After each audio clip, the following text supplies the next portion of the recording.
This is song for you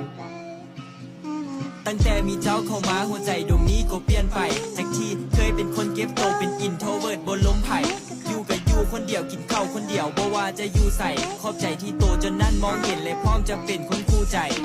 ค่อยเองบ่ฮู้คือกันอันใดที่เฮ็ดค่อยหลงไหลและค่อยก็บ่อยากคิดบ่อยากจะเก็บมาเป็นความสงสัยเพราะว่าทุกครั้งที่ค่อยรับตายังฝันว่าเฮาได้ฮักกันค่อยจะบ่ลืมบ่ปล่อยเรื่องราวของเฮาให้มันเป็นความหลัง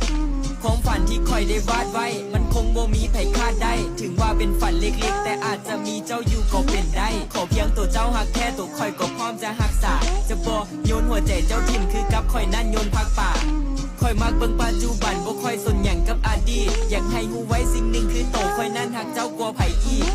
ค่อยบ่โฟกัสว่าเจ้าจะเจออย่างมาหรือว่าเคยคบไผเพราะสิ่งเหล่านั้นมันบ่มีผลกระแทกกระเทือนกระทบใจตอนนั้นค่อยโคตรเย็นซาบ่มีเวลาตอบแชทไผแต่พอฮักโตเจ้านั้นขึ้นมาเรื่องที่ค่อยค้าก็หมดไปยกใจให้เจ้าคนเดียวเพราะเจ้าพิเศษกว่าคนอื่นความรู้สึกที่มันขาดหายก็แม่นเจ้าเองเป็นคนเติมคนอื่นจะคิดจังใดก็ปล่อยให้พวกเขาคิดกันถ้าค่อยบอกฮักพันเพลงคือฮักแท้ๆแล้วบ่ได้ปิดบังตื่นนอนขึ้นมาจากเทื่อมีแต่ภาพเจ้าที่ติดฝันก็จะเฮ็ดให้ตัวเจ้าฮู้ว่าได้ฮักกับค่อยแล้วจะบ่ผิดหวังถึงเพลงนี้บ่ได้ดังขอแค่ตัวเจ้าเข้ามาฟังสิ่งที่อยากให้เจ้าจื้อและจำว่าฮักกับค่อยบ่มีวัน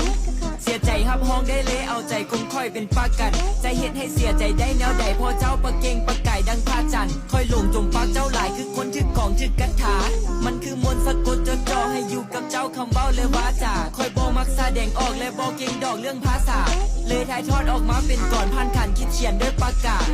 อยากให้ฮู้ไว้สิ่งหนึ่งคือเพลงนี้เขียนออกจากใจ